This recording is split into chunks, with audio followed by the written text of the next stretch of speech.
Yesus membangkitkan orang mati hanya dengan mengucapkan kalimat. Angin ribut ia redakan hanya dengan perintah, diamlah dan tenanglah. Langit dan bumi ini Allah ciptakan dengan perkataan firman-Nya. Terlalu mudah bagi Allah untuk melakukan sebuah mujizat. Tetapi Allah tidak bisa membereskan dosa hanya dengan berfirman. Allah harus mengutus anaknya. Sang putra harus menjadi daging dan menderita hingga mati di kayu salib. Roh Kudus pun harus berkarya dengan melahirbarukan. Urusan dosa bukanlah urusan yang sepele ataupun gampang bagi Allah. Karena itu Yesus bertanya, mana lebih mudah, mengatakan dosamu sudah diampuni ataukah bangunlah dan berjalanlah? Dosa merusak manusia dengan jangkauan yang lebih luas. Mari dengar dan ikuti sesi pengajaran berikut ini dengan kerinduan diberkati oleh firman-Nya. Selamat menikmati. Yang kita sudah belajar dari sejak 2 minggu yang lalu, minggu lalu baru minggu ini adalah minggu ketiga yang judulnya adalah kedalaman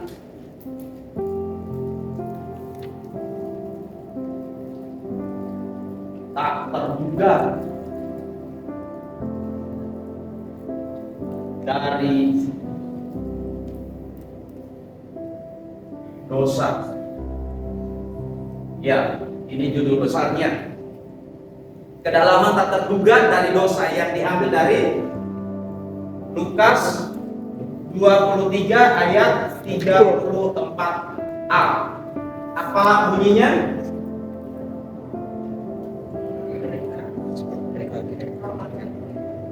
Ya, ucapan Yesus pertama kali di kayu salib, di mana ada 7 kali Yesus itu mengucapkan doanya. Ada ucapan yang Yesus katakan selama dia berada di kayu salib sebelum dia mati. Jadi ini adalah ucapan pertama yang Yesus ucapkan. Ya Bapa, ampunilah mereka sebab mereka tidak tahu apa yang mereka berbuat. Jadi pada dasarnya manusia itu tidak tahu apa yang dia buat. Jangan kita merasa bahwa kita tahu sebenarnya apa yang kita berbuat. Pada dasarnya manusia itu tidak tahu. Karena kalau manusia itu tahu, ngapain Yesus berdoa begitu? Iya kan? Kalau Yesus berdoa demikian, berarti manusia itu sebenarnya tidak tahu. Ketika manusia itu merasa tahu, justru disitulah membuktikan ketidaktahuannya, kan begitu? Iya kan? Ketika manusia itu merasa tahu, sebenarnya dia sedang membuktikan ketidaktahuannya. Sehingga ketika dia belajar firman Tuhan, memperhatikan perkataan-perkataan yang tertulis dalam Alkitab, dia jadi nangkap sekarang, oh ternyata dosa itu tidak sekedar yang dipahami oleh kebanyakan orang secara umum. Karena dalam agama-agama, dosa itu dipandang hanya sebagai melakukan perintah, menjauhi larangan. Kan begitu? Ya kan? Nah, tetapi Alkitab itu tidak sekedar berisi perintah dan larangan. Dosa itu dalam pengertian bahasa aslinya itu disebut dengan hamartia. Artinya itu meleset dari sasaran, melenceng. Jadi kalau orang memanah itu, ya, jadi ada bulatan besar, makin kecil sampai tinggal satu titik. Ketika dia tidak mencapai titik, itu sudah hamartia. Maka dosa itu adalah hamartia. Jadi pada malam hari ini kita lanjutkan sesi ketiga daripada Lukas 23 ayat 43 yang menyatakan bahwa manusia itu pada dasarnya itu tidak tahu apa yang dia berbuat, ya. Oke. Sejak dari 2 minggu yang lalu kita sudah menganalisis, ya, teksnya. Kita analisis dulu teksnya, bahwa dari Lukas 23 ayat 34a itu menyatakan bahwa satu, Yesus tidak berdoa hanya untuk mereka yang ada di kaki salib. Yesus berdoa untuk semua orang yang akan percaya, yang akan diselamatkan. Yesus berdoa untuk itu. Yang kedua apa? Apa yang kedua? Manusia bukan tidak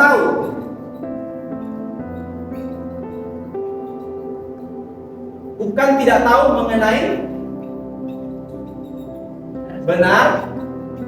benar salah. Manusia itu tahu benar salah.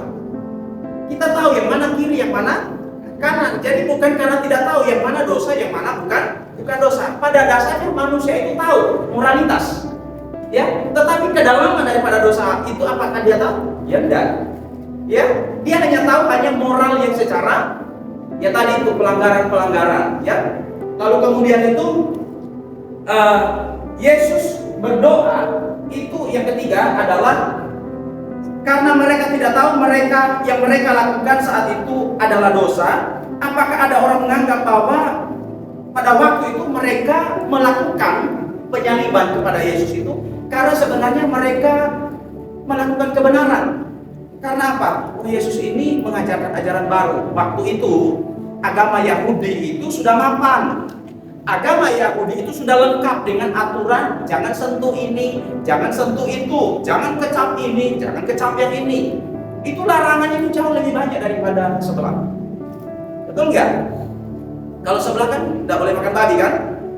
Oh, kalau menurut Taurat bukan hanya babi. Yang selalu saya bilang kepiting cak gundul tidak boleh dimakan. Karena itu adalah semua yang hidup di air itu yang tidak bersisik dan tidak bersirip, ya kan?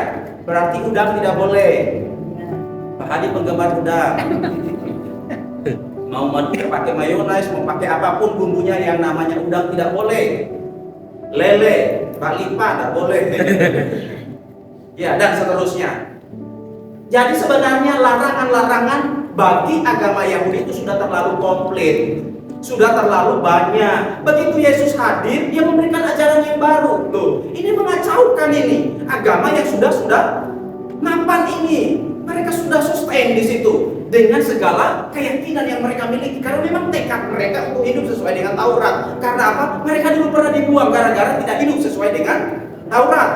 Maka mereka bertekad penuh untuk hidup sesuai dengan Taurat, tapi pada akhirnya mereka jadi legalis.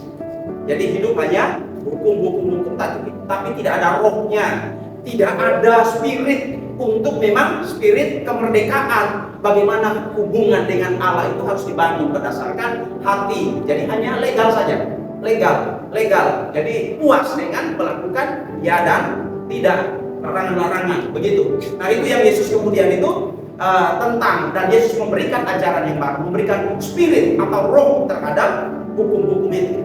Karena hukum itu mematikan, tetapi roh menghidupkan. Tapi itu tidak berarti bahwa hukum itu tidak boleh, tetap harus dijalankan, tapi spiritnya sudah harus ada, bukan digerakkan oleh legalisme, puas oleh hukum-hukum. Jadi itu. Maka pada waktu Yesus berdoa pada waktu itu dengan dia meminta untuk diampuni dosa-dosa mereka itu, bukan karena ketidaktahuan mereka, ya, bukan karena ketidaktahuan mereka, sehingga itu menjadi dasar pengampunan yang diberikan oleh Bapa pada waktu Yesus berdoa, ya Bapa ampunilah mereka. Jadi bukan karena ketidaktahuan, tetap pengampunan itu pada akhirnya diakibatkan oleh hanya kematian Yesus di atas kayu salib, bukan karena ketidaktahuan. Manusia itu kalau hukum-hukum negara itu kan ada dosa, ada pelanggaran hukum yang disengaja, ada yang tidak disengaja. Taurat juga menghukum itu kok, memberikan aturan itu, ada regulasinya mengenai dosa yang sengaja dan tidak disengaja. Yang disengaja itu lebih berat daripada yang tidak disengaja. Tapi semuanya itu adalah pelanggaran, begitu. Ya, jadi sama juga dengan hukum negara. Tetapi dasar pengampunan bukan karena ketidaktahuan, tetap pengampunan itu didasarkan kepada Kristus yang mati di atas kayu salib. Doa Yesus juga itu diperuntukkan bagi kita. Ya, jadi doa Tuhan Yesus itu juga diperuntukkan bagi kita. Oke. Manusia tidak tahu arti daripada yang diucapkan oleh Yesus itu. Mereka tidak tahu apa yang mereka perbuat, apa maksud Tuhan Yesus. Ya, karena dosa itu ternyata apa? Poin pertama, kita review kembali ya yang sudah kita pelajari di minggu lalu, 2 minggu lalu. Yang pertama apa? Ya.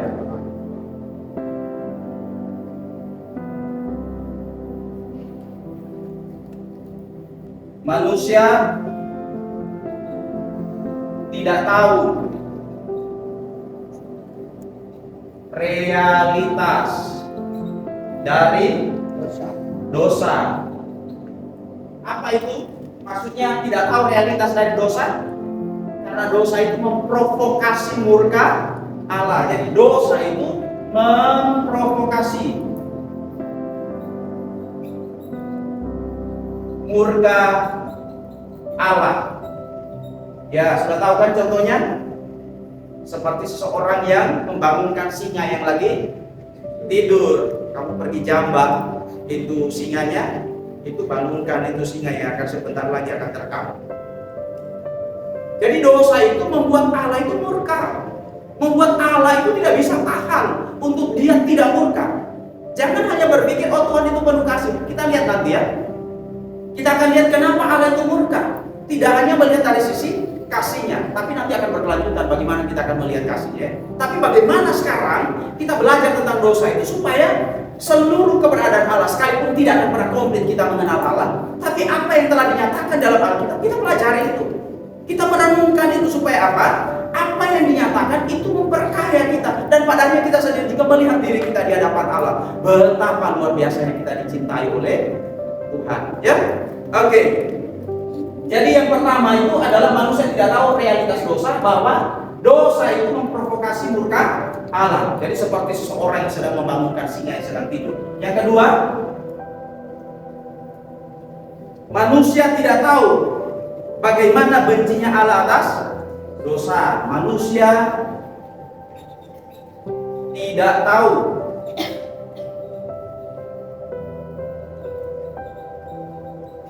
bagaimana bencinya Allah pada dosa. Allah sangat benci. Dari mana kita bisa tahu betapa bencinya Allah terhadap dosa? Lihat, Lucifer itu siapa?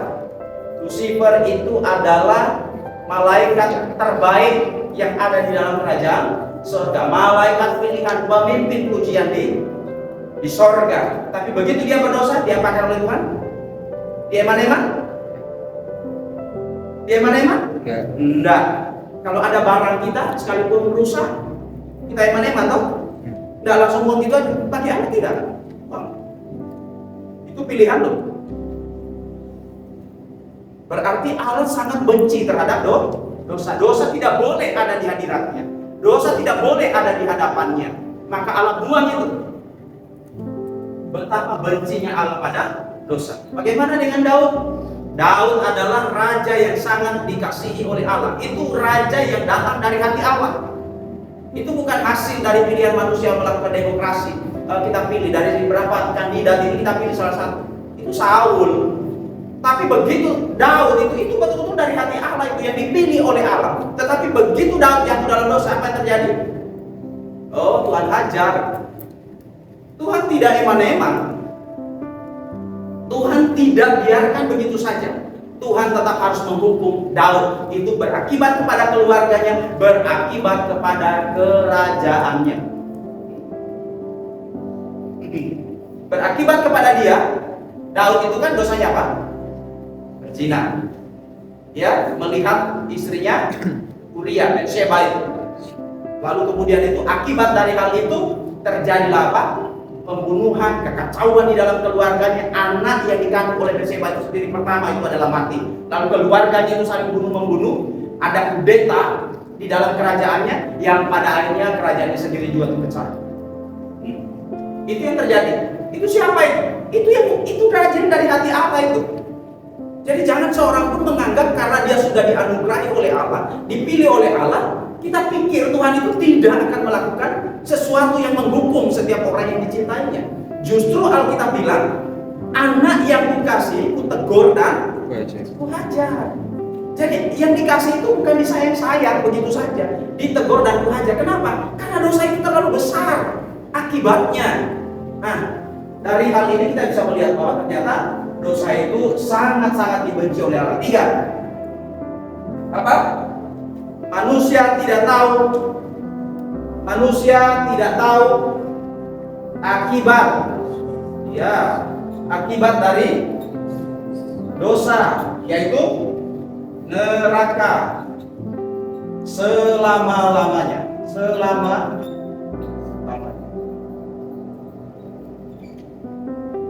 Bagaimana itu? Di neraka tidak ada orang yang cukup gentle. Mau bikin tato penuh seluruh tubuh. Karena memang manusia itu kan ada orang yang memang bertanggung jawab kalau dia salah. Manusia itu ada yang ya sudah saya salah, saya terima. Tidak apa-apa, sudah saya terima. Dengan apa? Dengan gagah dalam tanda kutip.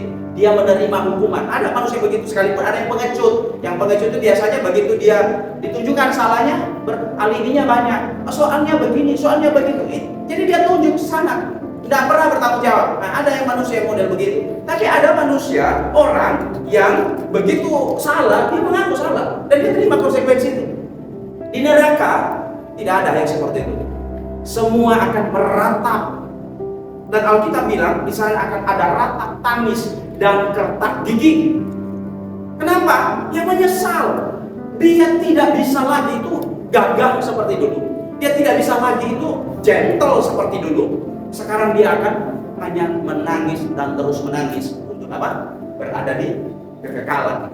Tidak ada lagi itu yang namanya orang yang cukup berani ketika dia berada di. Oke. Yang keempat, apa? Manusia tidak tahu kejahatan dari dosa. Kejahatan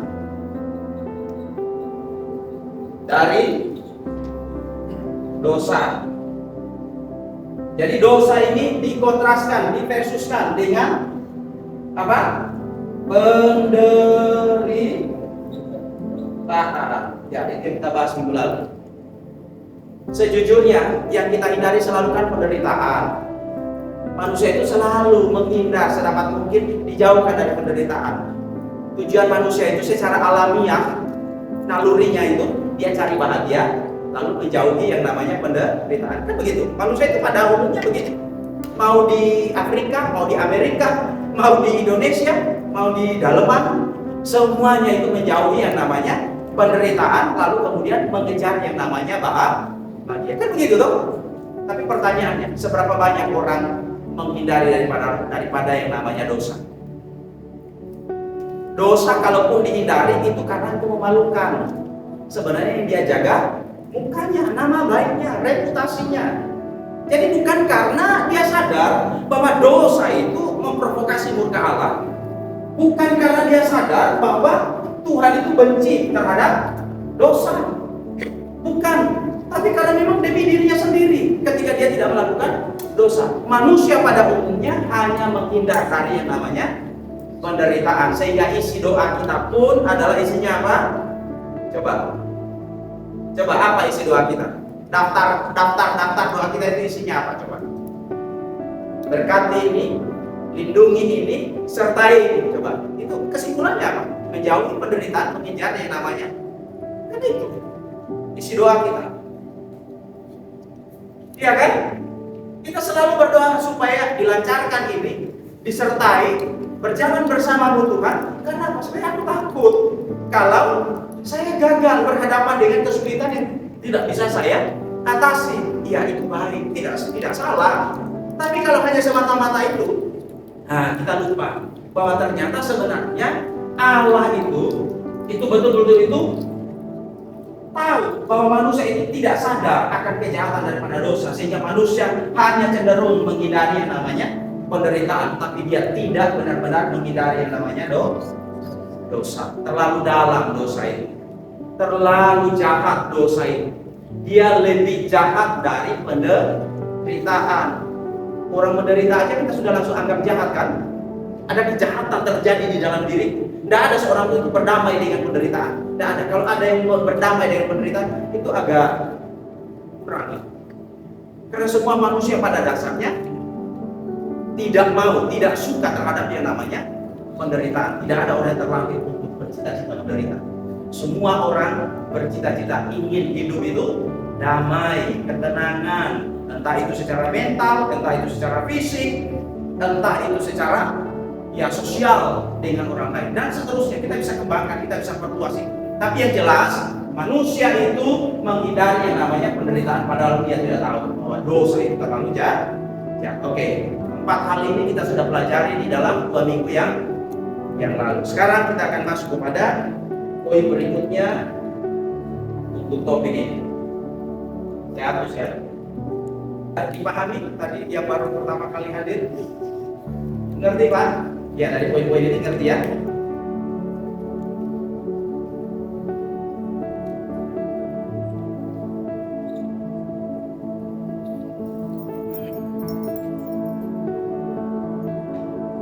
Oke, baik.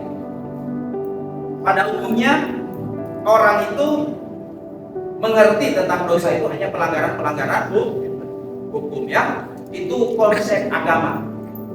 Itu konsep agama saja. Tapi itu bukan konsep secara utuh dari apa yang Alkitab mau. Karena itu karena konsep mengenai dosa itu hanya pelanggaran hukum, maka manusia itu menganggap bahwa dosa itu ketika dia tidak melakukan pelanggaran. Betul? Kalau konsep definisi dia mengenai dosa itu adalah pelanggaran terhadap hukum, maka ketika dia tidak melanggar hukum, maka dia merasa tidak berdosa. Tapi pertanyaannya, apakah Allah melihat tidak berdosa? Tunggu dulu. Bukan karena tidak terjadi pelanggaran. Ya, bukan karena tidak ada pelanggaran. Nah, itu sebabnya itulah yang perlu kita pelajari sama-sama, bagaimana kita melihat bagaimana pandangan Alkitab mengenai dosa itu. Oke. Pada bagian ini kita akan melihat sama-sama dari apa yang sejak dari mula ketika dosa pertama itu terjadi di Taman Eden. Apa yang terjadi? Ketidaktaatan manusia memakan buah yang dilarang, yaitu buah pengetahuan dari pohon pengetahuan yang baik dan yang jahat. Gara-gara makan buah yang dilarang yang ada di tengah-tengah taman, lalu manusia itu diusir dari hadirat Allah, dari Taman Eden. Taman di mana Tuhan sendiri yang sudah merancang dan menempatkan manusia itu di tengah-tengah Taman Eden. Begitu terjadi dosa, maka Tuhan usir mereka keluar dan dicegah untuk mereka tidak boleh kembali. Ditaruh ada keruk yang berjaga dengan pedang yang menyala-nyala, jangan sampai mereka kembali ke dalam Taman Eden ini. Jangan sampai mereka makan apa? Buah dari pohon kehidupan. Oke, kita melihat dosa yang telah terjadi di Taman Eden itu. Mengapa ya hanya gara-gara makan kok harus diusir? Coba. Kalau kita kira-kira kita maklumi nggak? Ya, kita bisa maklumi. Coba. Apa kita lebih baik dari Allah? Itu karena konsep kita mengenai dosa beda dengan cara Allah memandang dosa. Bagi kita sepele, bagi kita biasa, pelanggaran biasa itu bagi kita. Makan apa? Makan buah aja masih segitunya diusir. Coba, Bapak punya 10 apa ini? 10 truk buah durian. Masa diambil sama Jeremy 1? Karena Bapak sudah bilang tadi itu jangan diambil yang 1. Padahal ini ada banyak, ini limpah, ini Taman Eden ini limpah dengan segala. Bukan cuma beberapa pohon di situ, itu limpah dengan segala pohon yang ada di sana. Lalu karena ada dilarang tadi itu yang di tengah itu dan dilanggar oleh Jeremy, tahu-tahu Bapak usir, keluar karena coret dari kakaknya Jeremy. Enggak. Kenapa tidak?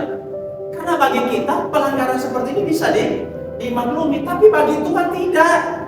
Berarti Allah memandang dosa terlalu besar. Oke. Bagaimana dengan Usa? Tahu Usa? Ya, Usa itu adalah orang yang bertugas untuk membawa tabut Allah, ya, yang dibawa oleh bangsa Israel itu dari Filistin sudah kembali sekarang ini menuju ke tanah Israel. Dalam perjalanan itu karena dinaikkan di kereta, tahu-tahu keretanya itu tergelincir, lembunya tergelincir sehingga mau jatuh ini, apa namanya? Mesmanya. Tabut tadi itu. Nah, karena dia kan jalan bertugas di samping dari kereta itu. Lalu otomatis kan dia akan apa coba? Tolong toh jangan sampai jatuh ke tanah. Apa yang dia lakukan? Ya memang dia ulurkan tangannya. Memang dia ambil itu, dia pegang itu tabut perjanjian. Apa yang terjadi? Kematian. Tuhan langsung cabut nyawanya saat itu juga. Coba, kalau bagi kita, apakah kita tahu-tahu bunuh orang hanya gara-gara tolong? Niatnya baik loh. Coba, begitu bedanya kan antara kita dengan Allah memandang sebuah dosa. Karena Tuhan sudah bilang tidak ada yang boleh sentuh. Sejak tabut itu ditutup dengan tutup itu pendamaian itu, tidak ada lagi yang boleh sentuh. Itu Tuhan sudah perintahkan itu. Tapi tahu-tahu sekalipun dia bertugas, mau jatuh silahkan. Kenapa? Perintahnya adalah jangan sentuh, tapi dilanggar. Nah, dari sini kita tahu kan bahwa ternyata dosa tidak sekedar sesuatu yang sifatnya hanya pelanggaran biasa yang dianggap oleh manusia, dan manusia itu suka memaklumi itu, dan kita merasa lebih baik dari Allah. Karena apa? Cara pandang kita terhadap dosa dianggap tidak terlalu serius. Tapi bagi Allah itu terlalu sangat serius. Ya, oke. Ya, nanti ayat-ayatnya bisa cari itu ya di 2 Samuel pasal 6 ayat 3 sampai 7 untuk mengenai dosa itu. Kalau tadi itu di Taman Eden itu kan Kejadian pasal 3.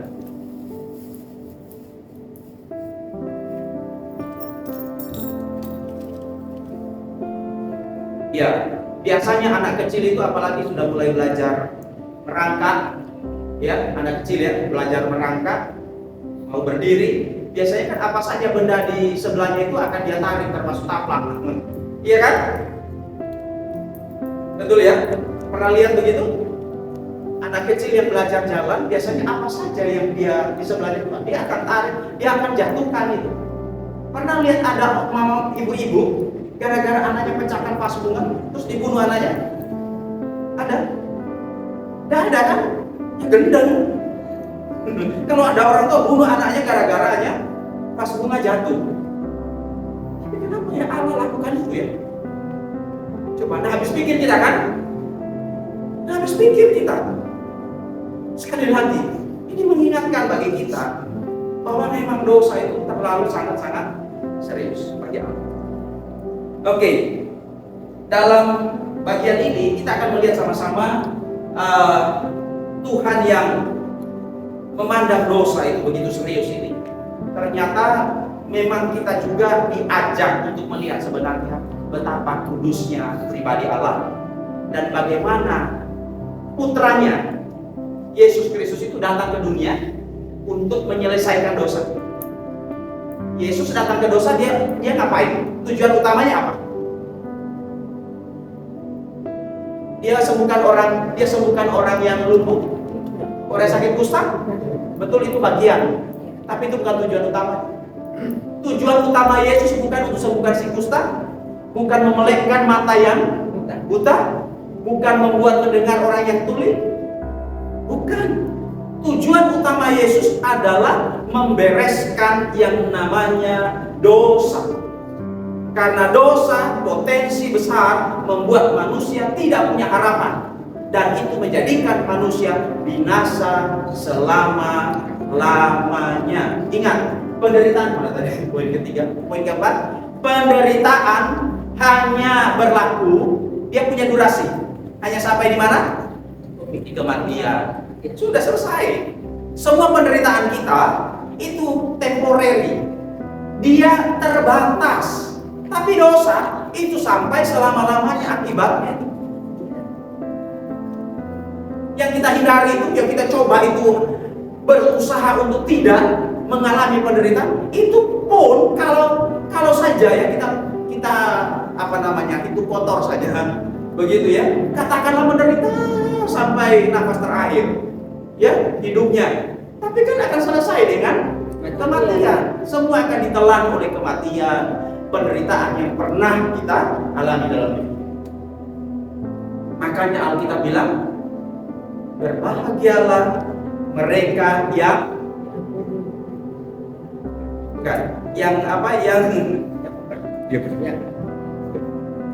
yang mati di dalam Tuhan sejak sekarang ini.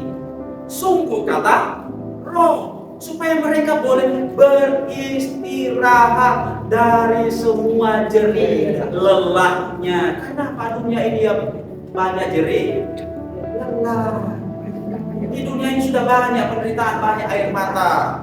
Sehingga Wahyu pasal 21 itu ayat berapa, ayat 4 kan, mengatakan bahwa Tuhan akan menghapus segala apa?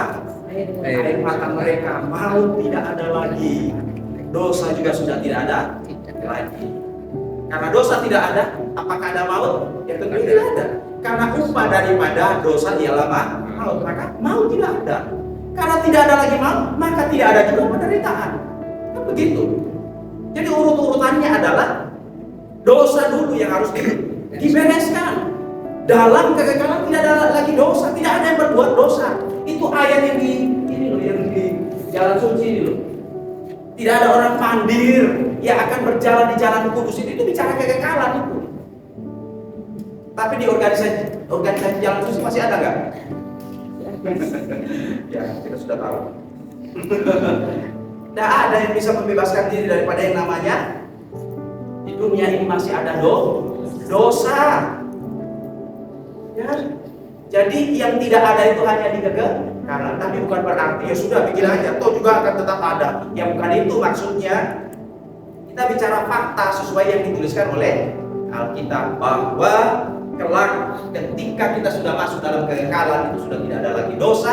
Karena tidak ada dosa, maka tidak ada lagi maut, tidak ada lagi penderitaan, karena sudah dilenyapkan, sudah dibinasakan oleh siapa? Anak domba. Anak domba Allah itu membinasakan. Maut telah ditelan dalam kemenangan. Maka berbahagialah orang-orang yang percaya, ya, orang yang ada di dalam Tuhan, yang percaya kepada Yesus. Maut yang kedua, tidak ada lagi kematian yang kedua, tidak ada lagi hukuman bagi mereka yang ada di dalam Kristus Yesus. Itu keuntungan besar ya. Tidak ada kata mudah-mudahan, tidak ada. Begitu yakinnya. Makanya kalau orang Kristen meninggal, apa beritanya? Telah pulang ke rumah Bapa. Tidak ada, semua diterima di sisinya. Itu orang Kristen tidak ngerti imannya itu kalau sampai ngomong begitu. Semoga diterima di sisinya. Ya, pernah ketemu ada pengumuman orang Kristen bikin berita duka seperti itu? Dia udah paham dengan imannya sendiri itu. Ya, jadi pulang ke rumah Bapa, yakin. Ya, hanya soal upah tentu akan berbeda.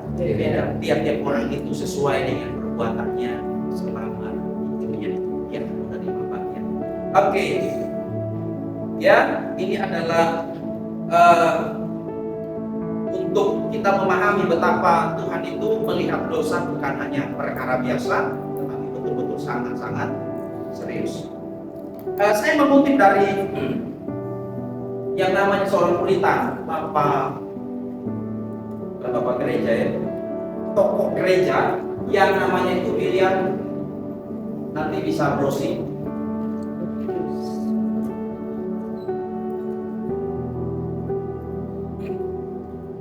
Dia adalah seorang Puritan. Puritan itu orang-orang yang menjaga kesuciannya. Jadi mereka berkomitmen untuk memang hidup di dalam kekudusan. Mereka percaya bahwa keselamatan itu memang melalui anugerah, bukan karena kesuciannya. Tapi setelah menerima anugerah, mereka bertekad untuk hidup suci, hidup kudus. Jadi mereka itu bukan legalis, bukan seperti ahli-ahli Taurat atau orang Farisi, bukan. Mereka adalah orang-orang yang hidup bertanggung jawab atas anugerah yang telah diterima. Mereka sadar bahwa semua hanya kasih karunia, tapi kasih karunia yang telah diterima harus dihidupi dengan cara hidup yang benar, bukan suka-suka.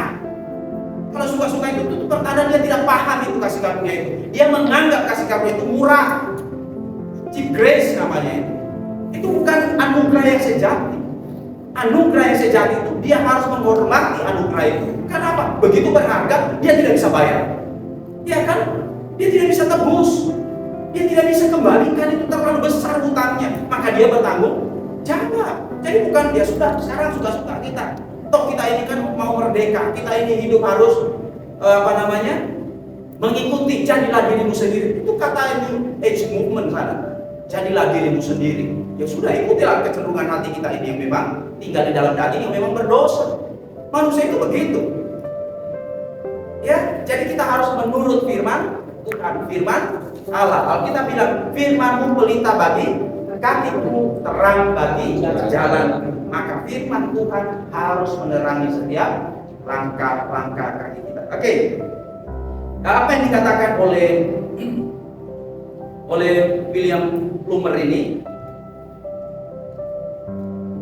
doktrin tentang ajaran, ya, doktrin itu ajaran, ya. Doktrin tentang dosa adalah jendela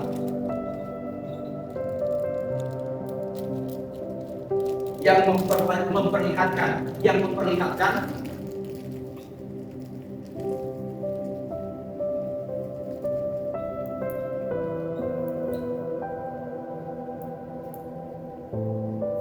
seluruh bangunan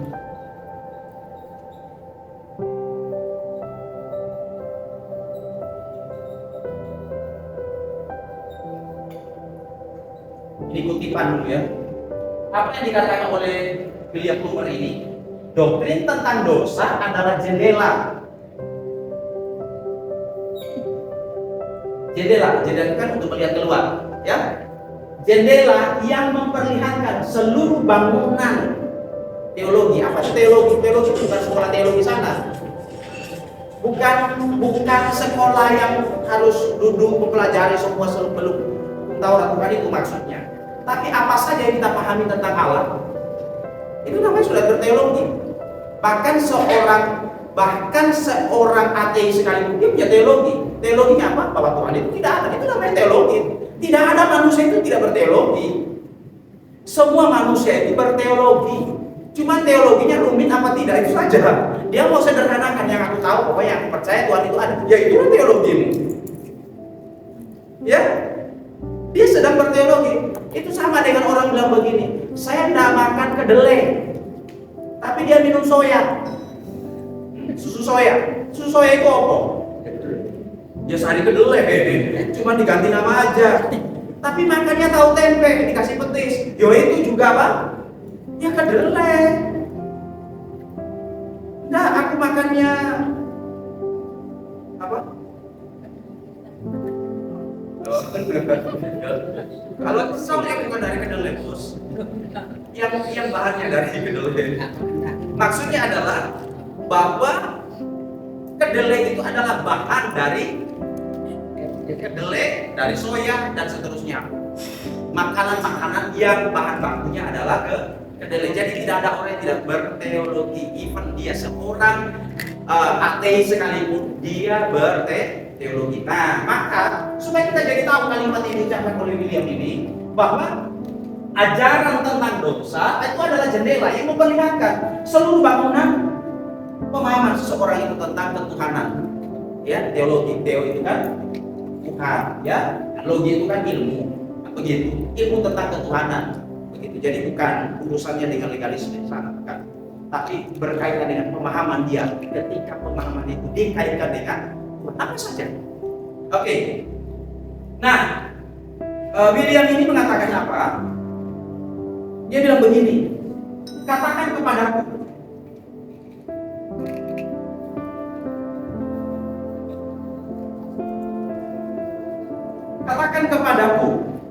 apa yang engkau ketahui tentang dosa. Maka aku akan mengatakan kepadamu, maka aku akan mengatakan kepadamu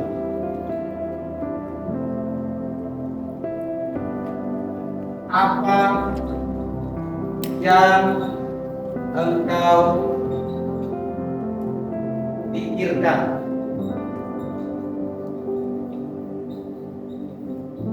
tentang Allah, Yesus Kristus,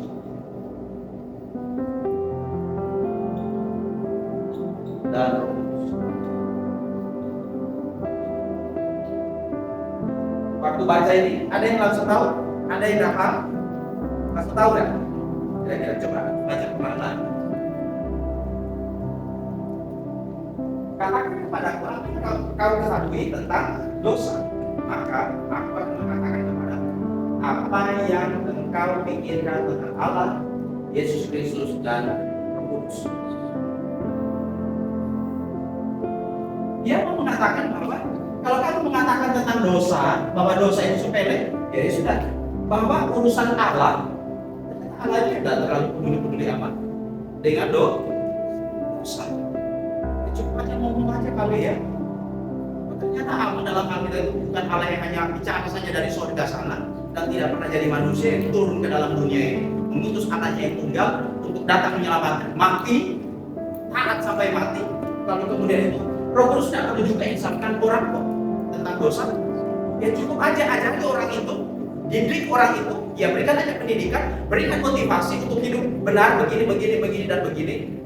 Ya maka orang itu akan menjadi baik. Maka tidak perlu kan Bapa, Putra Tuhan Yesus dan tentang Roh Kudus. Karena pekerjaan Roh Kudus itu adalah menginsafkan akan dosa. Ada seseorang itu memang menyesali akan apa yang dia lakukan. Bahwa itu sudah salah, tapi menginsafkan dia akan dosa itu pekerjaan Roh. Kalau ternyata di luar sana ada orang itu kelihatan insaf, apakah itu sesuai dengan definisi daripada apa yang dikatakan oleh Alkitab, oleh firman Allah? Ada orang loh secara perilaku luarnya itu berubah. Ya, ada penyesalan di dalam batinnya. Dia menyesali bahwa apa yang dulu pernah saya lakukan itu ternyata salah. Nah benar, saya harus berhenti dari apa? Kebiasaan saya yang dulu, perilaku saya yang dulu ternyata itu tidak menjadikan saya baik, reputasi saya juga rusak. Tuh, di luar sana tanpa Yesus bisa nggak? Ketemu nggak dengan orang seperti itu? Oh ketemu. Ada tahu kan dia sudah berangkat, sekarang lebih religi hidupnya. Ketemu nggak dengan orang begitu? Dulunya terkenal nakal, dulu terkenal apa? Ya begitu tidak teratur hidupnya, pokoknya sembarang saja melakukan kejahatan. Bapaknya sekarang lebih religi. Pertanyaannya, apakah itu Roh Kudus? Nah, di sini tantangannya, apakah itu pekerjaan Roh Kudus? Berarti Roh Kudus bekerja di dalam diri orang-orang yang tidak percaya. Nah, sementara Alkitab mengatakan bahwa Roh Kudus yang menginsafkan manusia itu dari dosa. Berarti bahwa seseorang itu bisa menyesali akan perbuatan-perbuatannya, perilakunya bisa berubah. Tapi pertanyaan, apakah dia lahir baru? Itu hanya pekerjaan Roh Kudus. Jadi bukan perilakunya yang dirubah, tetapi identitas dirinya, bukan perilakunya. Kalau perilaku dia bisa dirubah karena apa? Rasa menyesal, ada kesedihan, tapi itu bukan pekerjaan Roh Kudus. Karena Roh Kudus itu akan mengubah dirinya secara radikal. Dia bukan dia lagi. Itu bukan dia lagi, tapi tubuhnya masih yang sama. Masih tetap dengan tubuh yang ini, tapi manusia di dalam dirinya itu sudah manusia baru. Makanya dikatakan lahir baru. Alkitab menggunakan istilah lahir baru, dilahirkan kembali. Alkitab menyatakan demikian. Sehingga ketika kita membaca apa yang dikatakan oleh William di sini itu, bahwa kalau kita mengatakan tentang dosa, itu bisa terbaca sebenarnya pengenalan kita terhadap Allah, terhadap Yesus Kristus, terhadap Roh Kudus. Oke. Waktu Yesus bertemu dengan orang sakit kusta, apa yang Yesus lakukan? Dia sembuhkan toh? Dengan cara apa? Dia sentuh orang yang sakit kusta, orang yang buta. Dia aduk di tanah, dia meludah ke tanah, dia aduk lalu kemudian ditempelkan ke matanya lalu suruh basuh. Ada orang yang sakit dari jarak jauh, dia bilang, bukan, sudah sembuh. Dia hanya ngomong saja, betul ya? Berhadapan dengan iblis, apa yang dia lakukan? Enyahlah kau dari Adam.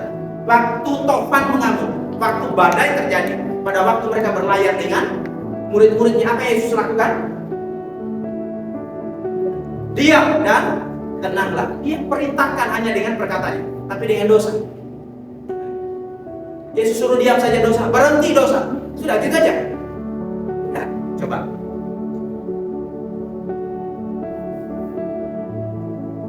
dosa bukan sekedar kuasa yang harus dikalahkan hanya dengan perkataan. Tidak cukup. Dosa tidak bisa dikalahkan hanya dengan perkataan. Diam, tenanglah. Sekalipun perkataan Yesus itu sangat berkuasa. Siapa bilang tidak berkuasa? Wong langit dan bumi diciptakan hanya dengan firman. Coba. Tapi urusan dosa tidak bisa hanya dengan ngomong. Betapapun berkuasanya dia. Dia harus menjadi manusia. Maka ketika kita bicara dosa, kita akan kenal kenapa Yesus Kristus. Yesus Kristus adalah pribadi kedua menjadi manusia. Namanya Yesus Kristus. Sebelum dia menjadi manusia bukan Yesus Kristus. Firman, Sang Firman. Itu nama ketika jadi manusia. Seperti kalau ada Clark, ada Superman ya.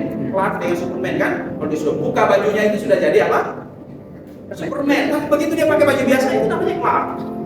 Nah, kurang lebih seperti itu. Sekalipun tidak mesti sama. Jadi Yesus itu dia bukan Clark. Bukan itu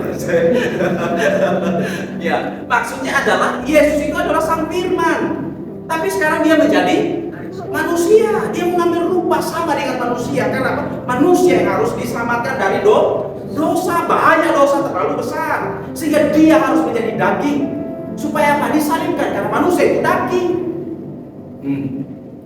Oke, sekarang kita jadi tahu kan, ternyata dosa itu bukan perkara kecil toh bagi Allah. Hal yang lain mudah bagi Allah bereskan, mudah bagi Tuhan untuk bereskan. Hanya cukup dia mengucapkan dengan perkataan. Sehingga kita jadi paham tuh apa Yesus katakan begini.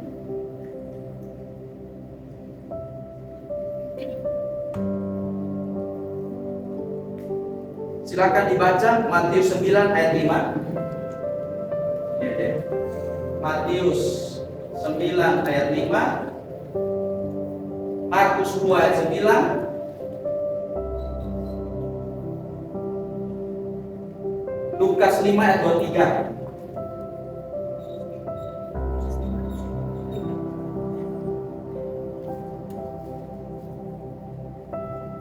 Pasti kita mengerti nanti ayatnya.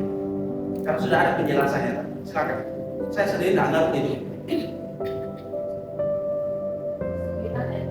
Ya, silakan. Tidak mengatakan dosamu sudah diampuni atau mengatakan bangunlah dan berjalanlah. Kalau bagi kita lebih mudah mana? Mengampuni kan? Tapi bagi Allah kira-kira lebih mudah mana? Bagi Allah itu lebih mudah mengatakan bangunlah dan berjalanlah. Bagi Allah terlalu gampang itu.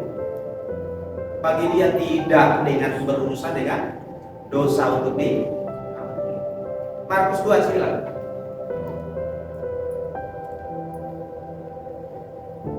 Sama itu. Manakah lebih mudah mengatakan kepada orang lumpuh ini, dosamu sudah diampuni, atau mengatakan bangunlah, angkatlah tilangmu dan berjalan? Itu tanda tanya itu. Karena bagi manusia itu adalah mudah mengampuni. Karena bagi manusia itu sepele soal mengampuni. Tidak dengan Allah.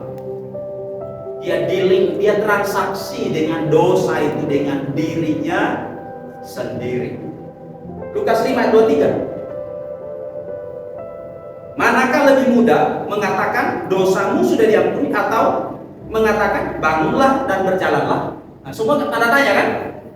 Itu diberikan kepada kita pembaca hari ini untuk menjawab itu. Karena ternyata cara kita menjawab beda, jawaban kita beda antara jawaban Allah dengan jawaban manusia. Beda, ya? Oke.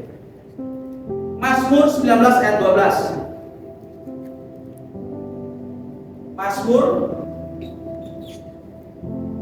19 ayat 12. 19 ayat 12.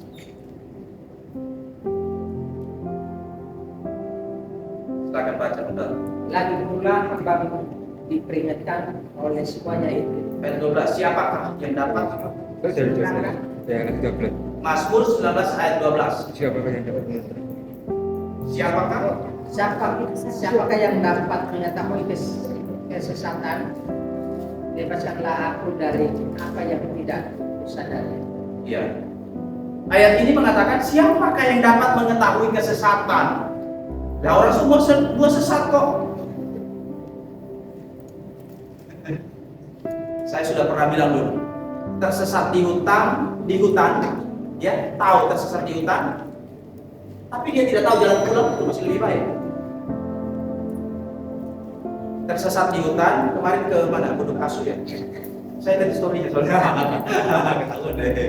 Ya, di gunung apa itu? Kaki Arjuna ya sana ya. Tersesat di hutan dan tidak tahu jalan pulang, masih lebih baik, masih mending. Jauh lebih ngeri, ya, lebih ngeri adalah tersesat di hutan dan tidak tahu kalau tersesat. Bulat di situ, sampai mati di situ. Kenapa dia tidak tahu kalau dia tersesat? Nah, maka di sini bilang apa? Siapakah yang dapat mengetahui kesesatan? Bebaskanlah aku dari apa yang tidak kusadari. Karena pada dasarnya manusia tidak menyadari bahwa sebenarnya dia tidak tahu bahwa jalannya itu sudah menyimpang. Itulah yang dikatakan oleh Rasul Paulus kepada jemaat di Roma. Semua manusia sudah menyeleweng, semua manusia sudah berbuat dosa, tidak ada satupun yang benar. Semua telah berbuat dosa, tidak ada satu. Maka jangan pernah ada orang merasa sudah benar jalannya. Maka cara satu-satunya untuk dia tidak tersesat kembali kepada firman. Firman-Mu itu adalah terang bagi jalan, ya, pelita bagi kakiku. Jadi firman Tuhan itu yang akan menerangi kita.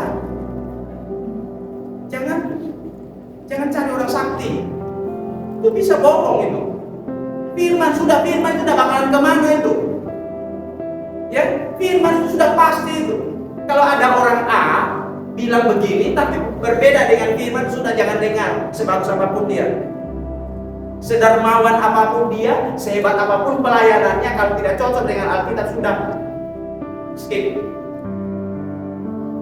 Karena firman Tuhan harus menjadi penentu arah. Firman Tuhan harus menjadi dasar kebenaran. Firman-Mu adalah kebenaran. Kuduskanlah mereka dengan kebenaran. Itu kan Yohanes 17 ayat 17. Firman Tuhan itu adalah kebenaran, dan firman itu sudah tertulis. Itu sebabnya firman Tuhan ini, Alkitab tidak bisa dimusnahkan. Sudah pernah terjadi manusia itu berusaha untuk memusnahkan Alkitab ini. Tidak terjadi. Justru di tempat di mana Alkitab itu dibakar, justru di situ, di tempat dibuat percetakan Alkitab terbesar di sepanjang sejarah. Coba Jerman. Justru disitulah diproduksi Alkitab itu. Ya, begitu luar biasa bagaimana kita melihat Tuhan memelihara firman-Nya. Karena apa? Itu tidak secara kebetulan. Sejarah ini ada yang atur. Sejarah ini ada yang mengendalikan. Rambut selai saja tidak akan gugur kalau Tuhan tidak kehendaki. Maka apalagi sejarah yang begitu besar. Tahu-tahu kita pikir hanya gelundung itu saja seperti bola salju. No. Itu Allah tahu. Maka kita hanya dipanggil untuk apa? Hidup benar, bukan untuk tahu segala sesuatu. Tapi kita dipanggil hidup bijaksana di dalam dunia ini, seturut dengan firman Tuhan yang diajarkan. Apa yang dikatakan lakukan, apa yang diajarkan lakukan, apa yang diajarkan lakukan. Kesetiaan kita di dalam firman. Kita tidak tahu apa yang akan terjadi. Yang jelas Allah memegang, Allah memelihara kepunyaannya, miliknya. Itu yang kita tahu. Oke. Jadi pada akhirnya ketika kita melihat apa sebenarnya yang dikatakan oleh mereka yang dipakai oleh Allah, khususnya orang-orang Puritan, dalam hal ini ada William, dia menyatakan betapa ternyata untuk mengenal Allah Tritunggal saja itu bisa dikenali dengan cara bagaimana kita melihat dosa. Apa yang kita pahami tentang dosa itu sebenarnya jendela daripada bangunan pengenalan kita terhadap Allah itu sendiri. Ya. Jadi Allah itu bukan hanya Allah yang hanya maunya romantis. Bukan Allah yang hanya maunya pokoknya sayang-sayang sementara dosa jalan terus. No. Itu bukan kekristenan. Itu budaya modern hari ini. Teologi modern hari ini hanya maunya itu Tuhan yang sayang, yang dekat. Aduh, dekat dengan Tuhan. Tapi dia tidak pernah periksa dirinya. Itu pengenalan. Itu bukan pengenalan. Dia menciptakan kebenaran dirinya sendiri yang Alkitab tidak pernah bilang. Memang Allah itu kita harus berelasi dengan dia secara pribadi. Kita mengenal dia itu melalui relasi. Memang harus. Itu harus ada hubungan pribadi saat teduh, penyembahan dan seterusnya. Tapi penyembahan kita itu akan dibuktikan dengan kehidupan di luar. Karena apa? Apa yang ada di dalam perjumpaan secara pribadi itu akan mengubah keluar. Kalau yang keluar itu tidak menunjukkan bagaimana dia hidup benar, itu pertanda bahwa dia tidak berjumpa dengan Tuhan. Dia hanya menyenangkan perasaannya, sentimentalnya aja yang dipuaskan. Dia suburkan terus itu. Dia tidak sadar. Maka dosa yang paling besar bukanlah berbuat dosa, tetapi merasa tidak berbuat dosa. Itu lebih besar daripada berbuat dosa. Ya, itu dosa yang sangat besar. Karena apa? Tidak akan terjadi perubahan. Itu akan begitu terus itu. Orang yang tidak menyadari bahwa dia berbuat dosa, dia akan terus melanjutkan. Maka kita butuh yang namanya Roh Kudus menginsafkan manusia itu dari dosa. Itu pekerjaan pertama Roh Kudus.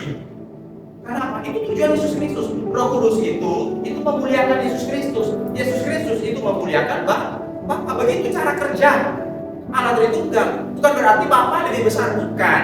Tapi dalam cara kerja saja. Itu tidak menunjukkan identitas hakikat diri, bukan. Dalam hakikatnya Allah Bapa, Anak dan Roh Kudus itu adalah tiga pribadi yang sehakikat, sederajat. Tapi cara kerjanya, Roh Kudus itu memuliakan Kristus, Kristus memuliakan Bapa. Sehingga pekerjaan Roh Kudus yang paling besar adalah urusan dengan DOS. Oke. Ternyata dosa ini terlalu besar sehingga manusia itu benar-benar harus menjaga dirinya untuk melihat kembali bahwa dosa itu bukan perkara biasa. Betul-betul dia harus memposisikan dirinya dengan serius terhadap dosa-dosa yang bisa untuk terjadi dalam hidup. Oke, saya harus ingat.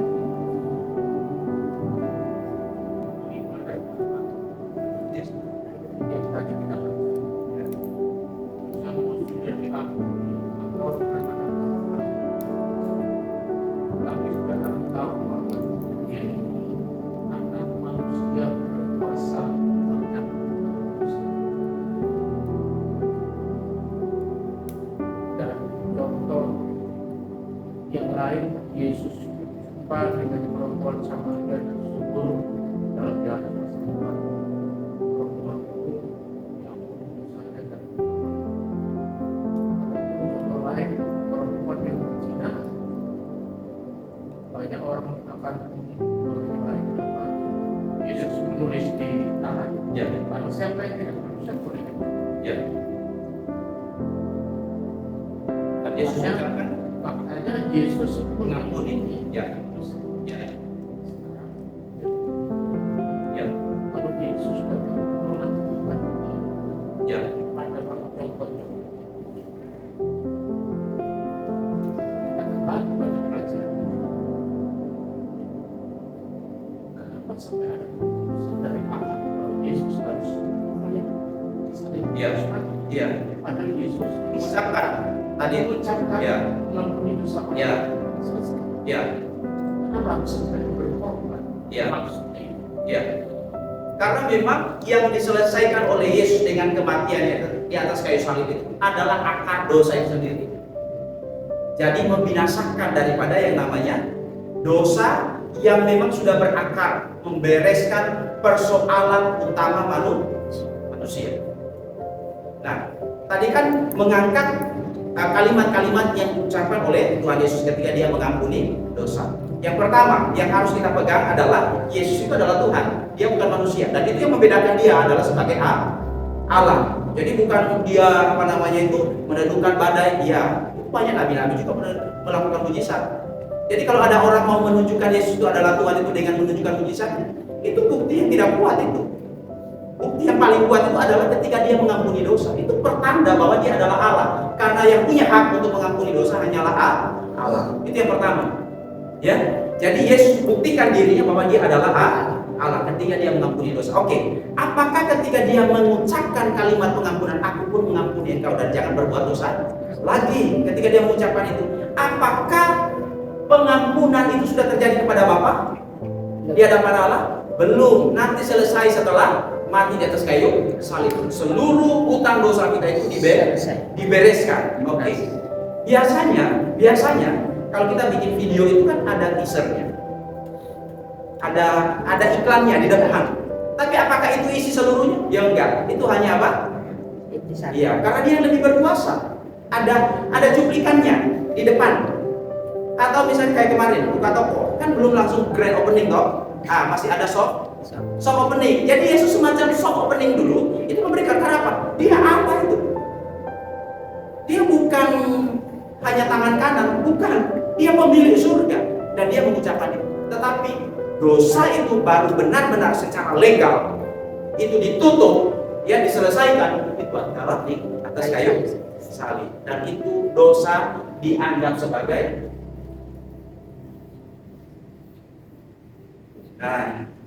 selesai saat ini. Makanya dia katakan sudah selesai, sudah genap, tetelestai. Ketika dia mengucapkan di atas kayu salib, beres semua dosa kita. Itu yang terjadi, yang tidak bisa dibayar itu. Itu yang Yesus lakukan di atas kayu salib. Dan itu nanti menjadi bagian daripada ucapan. Ini kan kalimat pertama ya. Jadi Yesus itu mengucapkan karena dia adalah Allah. Tapi itu masih baru teaser, baru awal saja. Dan itu baru terjadi secara legal, itu nanti melalui pengorbanan.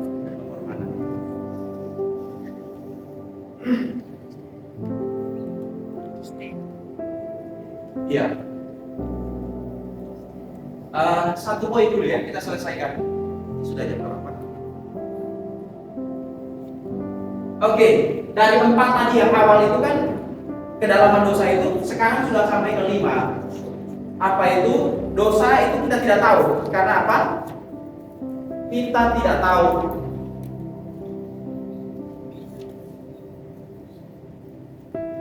jangkauan kerusakan dari dosa. Lalu saya tidak tahu jangkauan kerusakan daripada dosa itu. Dosa itu jangkauan kerusakannya itu besar, fatal,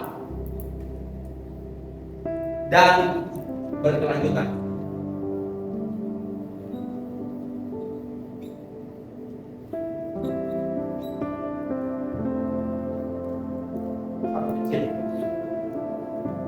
Sekali lakukan, apa? Dia akan terus terdorong. Dia akan terus terdorong. Dia akan terus terdorong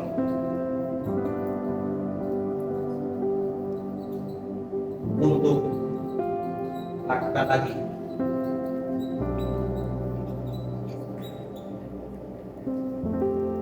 Sekali lakukan, dia akan terus terdorong untuk lakukan lagi dosa seperti itu.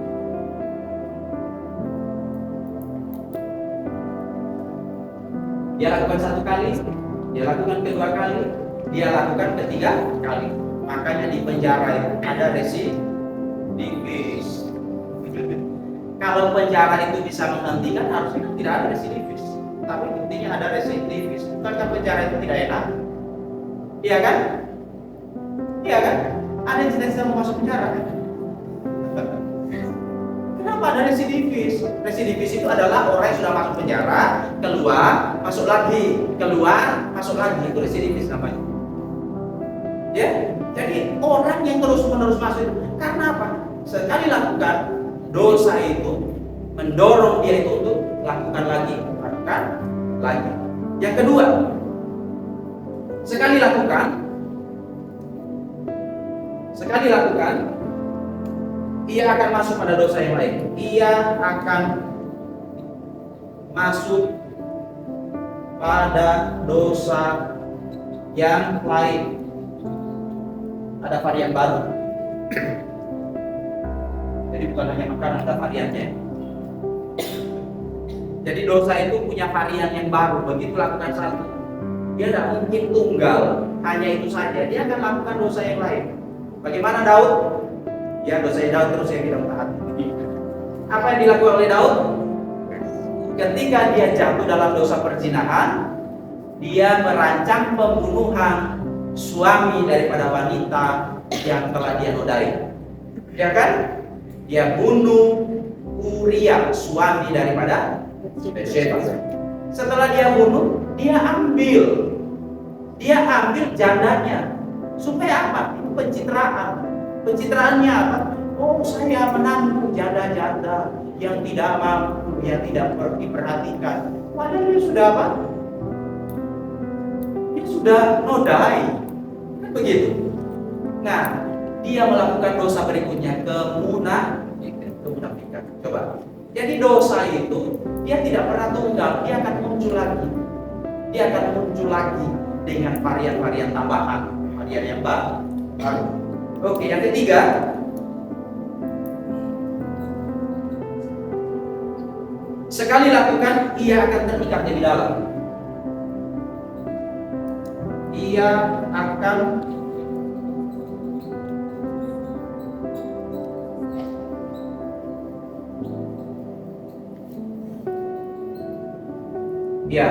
kalau dicontohkan itu seperti lumpur hisap, lumpur hidup. Karena dia lihat lumpur hidup. Kalau dulu di kampung saya itu ada tempat-tempat yang sawah itu, dulu itu pernah menjadi kubangannya kerbau dan cukup dalam, ya. Dan ketika itu agak lama, itu kan diairi, kan ditutupi oleh rawa, begitu. Orang tidak tahu itu. Kalau ternyata itu adalah lumpur hisap karena dia ada dalam. Begitu nanam itu tahu-tahu masuk terperosok dia. Nah, lumpur hisap itu kalau orang terperosok di sana, apa yang dia lakukan? Hal pertama yang harus dia lakukan apa? Iya, diam adalah cara terbaik menyelamatkan diri dari lumpur hidup, lumpur hisap. Coba bergerak, makin masuk. Gerak lagi, makin masuk. Jangan gerak, sudah diam aja sambil menantikan pertolongan. Dosa itu apa? Dosa itu membuat seseorang itu terikat lebih dalam, makin dalam, makin dalam, makin dalam. Itu cara kerja dosa. Itu sebabnya dosa itu harus diselesaikan oleh Allah, karena dia tahu dosa tidak hanya berhenti pada satu kali tindakan. Dia mengajak teman-temannya, lalu kemudian mengikat orang itu lebih dalam, dan dia tinggal di dalam diri kita. Nah, itulah yang Rasul Paulus katakan, aku manusia celaka. Siapa yang dapat menyelamatkan aku dari tubuh yang dosa ini? Paulus yang ngomong begitu. Paulus itu kejahatannya itu dalam agama sebenarnya. Dia seorang yang ekstrim dalam agama Yahudi, sehingga dia bunuh itu orang-orang Kristen pada waktu itu. Dosanya dia itu bukan dosa kriminalitas dalam arti itu kejahatan, minum mabuk, main perempuan, enggak. Dia itu seorang Yahudi yang taat itu dengan dosanya dia itu adalah dosa berkaitan dengan keyakinannya pada keyakinannya. Itu dosanya dia. Itu seorang Paulus, dan dia membunuh orang-orang Kristen pada waktu zamannya dia. Dan itu yang membuat dia bilang apa? Ternyata tidak ada kebenaran dalam diri. Seketat-ketatnya dia pada agama yang dia sudah anut, dia mendapati dirinya adalah manusia celaka. Dia hanya bukan dari Allah yang membebaskan. Ya. Yang keempat, terakhir, sekali lakukan, dosa akan muncul keluar.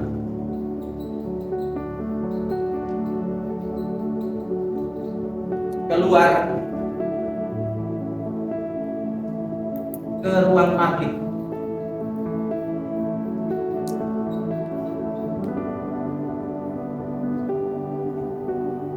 Menjalani yang lain.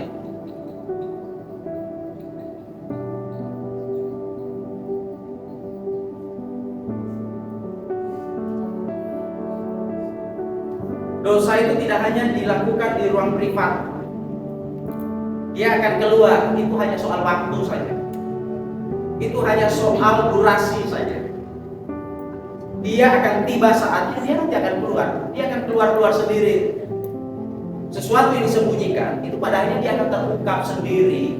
Dan itu akan terlihat melalui seluruh cara hidup dia. Apa yang dia simpan, apa yang dia lakukan secara sembunyi.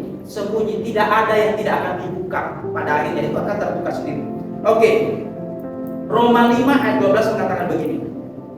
Sebab itu sama seperti dosa telah masuk ke dalam dunia oleh satu orang, dan oleh dosa itu juga maut, demikian maut itu telah menjalar kepada semua orang, karena semua orang telah berbuat dosa. Pertama kali dosa itu masuk melalui satu orang. Jadi jangan berpikir, oh ya, saya lakukan dosa ini kan hanya pribadi saya dengan Tuhan.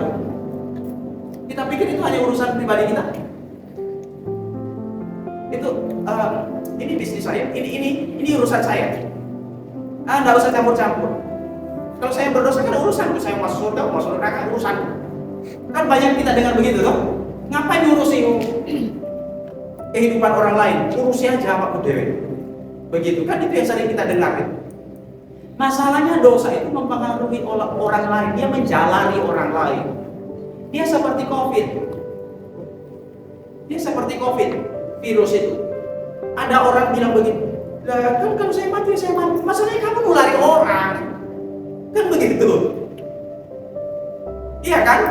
Masalahnya COVID itu menulari orang, dampaknya itu luas. Makanya seluruh dunia kena COVID.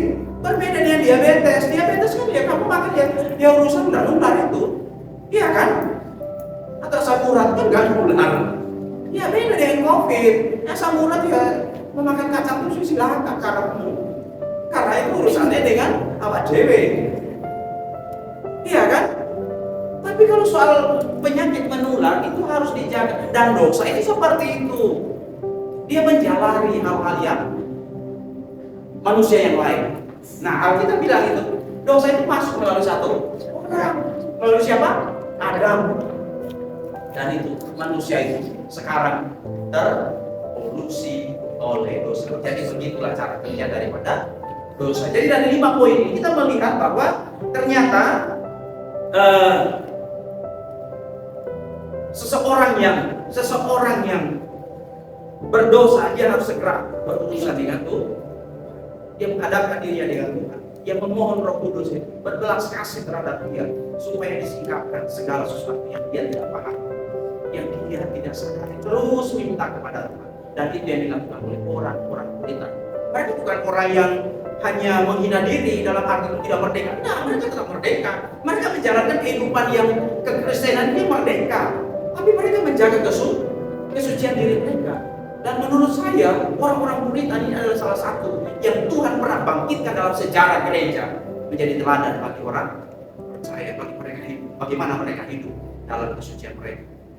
Ya, oke. Saya pernah lihat itu ada orang yang sakit kusta, itu di YouTube ya. Orang sakit kusta itu sebenarnya film. Orang sakit kusta itu dia saraf-sarafnya mati.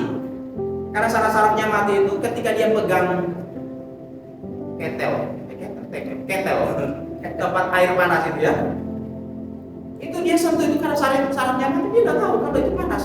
Tahu-taunya udah lengket itu tangannya di situ. Dosa seperti itu. Lama-lama nggak rasa lagi.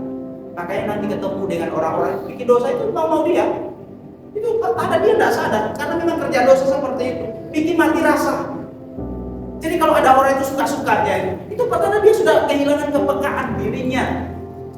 Dia merasa benar dengan apa yang dia lakukan. Kenapa? Ya karena tidak ada lagi. Dosa itu seperti itu kerjanya. Lanjut terus. Nah, seperti orang yang sudah mati sarafnya, mati rasa. Ya bukan mati rasa pada mantan. Ya. Jadi ternyata rasa sakit itu saya tutup dengan sebuah kalimat bahwa rasa sakit itu sebagai anugerah. Tahu nggak? Rasa sakit ketika kita merasa sakit itu anugerah dari Tuhan. Karena kalau kita tidak sudah rasa sakit, kita tidak akan menghindar. Nah, hidup jalan terus. Tidak ada rasa sakit. Rasa sakit mencegah kita untuk tidak melakukan. Begitu. Maka kalau hari ini masih ada rasa sakit, itu pertanda kita masih hidup itu. Itu pertanda Tuhan masih beranugerah. Nah, coba sentuh orang mati. Cubit dia. Maki dia. Berespon? Tidak, karena dia sudah mati. Lampu merahnya diterabas. Berlaku lampu merah buat orang mati. Merah dia terabas ya. Bagi dia tidak berlaku. Kan begitu. Iya kan? Kecuali syukur ya nggak bisa. Ya ada sopirnya. Kalau main tetap aja main. Kan begitu ya. Jadi dosa itu dia sudah membuat kita itu mati rasa dari banyak hal yang tidak kita sadari. Makanya ketika kita belajar tentang dosa ini, kita makin dibuat makin ditekan melihat bahwa ternyata ada banyak bagian-bagian dalam diri kita harus disoroti oleh Roh Kudus. Karena itu hanyalah pekerjaan daripada Roh Kudus. Ya, Roh Kudus harus membawa kita selalu senantiasa kepada pertobatan dan pertobatan setiap hari. Tuhan Yesus berkata.